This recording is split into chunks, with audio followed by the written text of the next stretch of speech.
In early 2010, a team of geneticists in America began DNA testing on possibly the strangest looking skull ever discovered.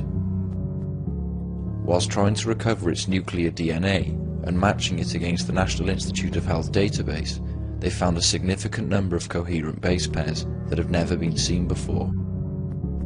This was an historic moment for science, as it proved beyond all reasonable doubt that part of the skull's DNA is not human. Since that result, the geneticists have predicted that when the final genome recovery is complete, it will provide science with the first record of alien DNA ever discovered. The skull's caretaker is Lloyd Pye. Lloyd, a researcher in aspects of human origins, named it the Star Child. It was found in Mexico in the 1930s, and through carbon dating, we know that the skull is over 900 years old. It has over 24 major physiological differences to that of a human. These are the cuts in the skulls for DNA testing, and you see that the Star Child, when I've been saying it's half as thick, you see very clearly here. In some points it's even less than half. And this is, in the skull. So, I mean, there's just no exaggeration there. There's a complete difference in the bone throughout. Uniformly, it's different. This is the biochemistry of a typical human bone. Its calcium and phosphorus levels are high, and its oxygen and carbon levels are low. But with the Star Child, it's quite different. The phosphorus is down, and the carbon and oxygen are up, indicating its biochemistry is more like tooth enamel than regular bone. This is a scanning electron microscope view of the bone, and this is the way bone is created. You have the cortical layer here, and in here are the cancellous holes where the bone marrow moves. And coming out of some of the cancellous holes, but also embedded in the matrix of the bone, are these fibers, these very durable, strange fibers that nobody's ever seen before. They're in no other species, and we don't really know what they are, but we just know that they're really durable because the Dremel blade that cut this through here did not cut cleanly these different fibers. That tells you they have a high resistance factor to the blade. It lacks frontal sinuses, has smaller chewing muscles, and is missing an inion. Instead, its neck connects on top of its frame and magnum opening, indicating that its neck is about half the size of a normal human neck. And here we see one clearly embedded in the matrix of the bone on the surface. I mean, there's just no doubt about it. And you know what science says about this? You probably dropped it on a carpet and it picked up carpet fibers. Really, that is the answer that I get. It has to be just fibers off a carpet or something. This can't be, it really can't be in the world of mainstream science, but there it is. This is a piece of upper right maxilla that was found with the Star Child. When one of the teeth was extracted, it was found to have very heavy roots, indicating it was an adult when it died. When the maxilla was x-rayed, a staggering 5 more teeth were discovered, waiting to come down. The key is that normal human bone, when you die, there are bacteria in your body that scour and eat every bit of your marrow out, and they leave your bone polished, shining, just like this, just like you see. You could eat out of that, just like the bacteria did. It's so clean. There is no marrow left anywhere.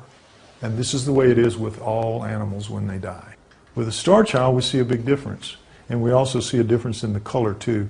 It's much more milkier than that alabaster look of the human bone because it's got so much more collagen. But you see this red residue here sprinkled everywhere. We don't know what that is. Never seen it before, and it's not in any other species. It's not blood because when blood oxidizes, it's not our blood anyway, or our type blood, because when blood oxidizes, it turns black. So if that was bone marrow, that would be black. So those two things, the fibers and the residue, are just unknown in anything else. And here they sit in the Star Child, both of them, and yet science just says, and this is what they say. This is what you need to understand about science, and all of these physiological differences that I've just pointed out, they mean nothing to mainstream science. They mean nothing. In January of this year, a geneticist contacted me out of the blue And he said, I think you really might have something.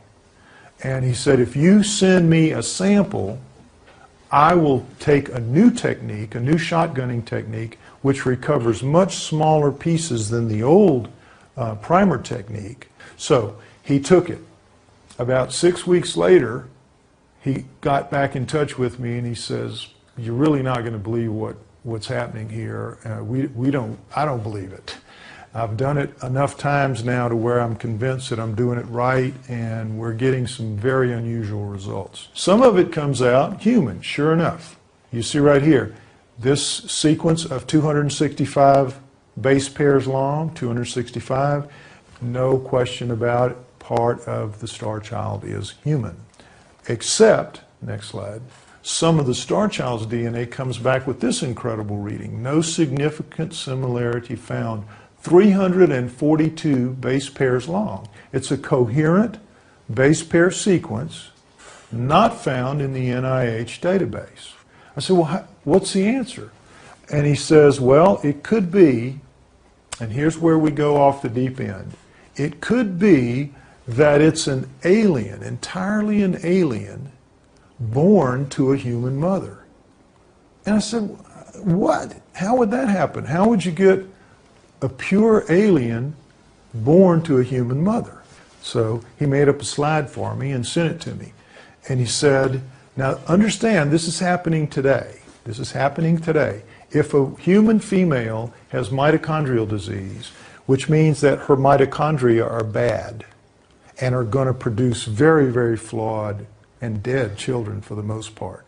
If it's found out that she has that and she wants to have a child with her mate, her husband, what they can do is they can take her package, put it in a dish, you've heard about this, and mix it with her husband's sperm and create a zygote with her chromosome package and her husband's chromosome package. Then they take an egg, a good egg from a third party, a woman, take that woman's chromosomal package out, put the zygote in, put that egg in the first woman, and she will have a baby that will be her and her husband's genes, but it will have the mitochondria of the third woman.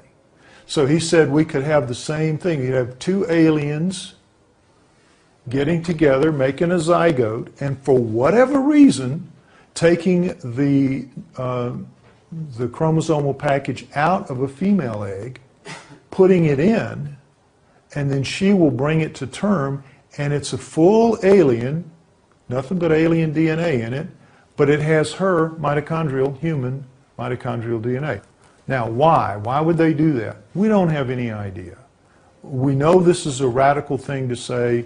We know that it's going to be met with a lot of resistance because it's going to prove that we don't just have a hybrid between a human and an alien 900 years ago. We have clear genetic engineering, clear evidence of genetic engineering 900 years ago. It's a much bigger pill for science to swallow, and it's also going to cause a much bigger revolution in thinking among everybody because it's going to be very hard to wrap minds around this. But this is where we are. This is what we think we can do. This is what we know we can do. We're now in the process of trying to get the money to start the process of sequencing the whole genome, because when you sequence the genome, at the end of that period, it's only about 3 to 4 months. From the time you start, 3 to 4 months, you have an answer. And you have a general idea of what that percentage is going to be, whether it's 15%, 20%, whatever. You can do it within, say, 5 points of error, just recovering the whole genome. And then you have the period of 8 to 12 months where they're going to have to fine-tune it and figure out all of the unknown parts.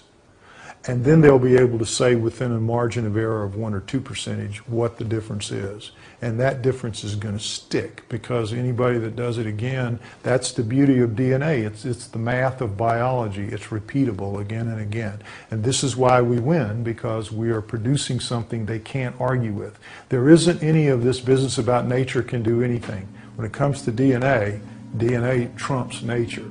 So whatever the DNA says is whatever is going to have to be accepted. And this is what we think it's going to say.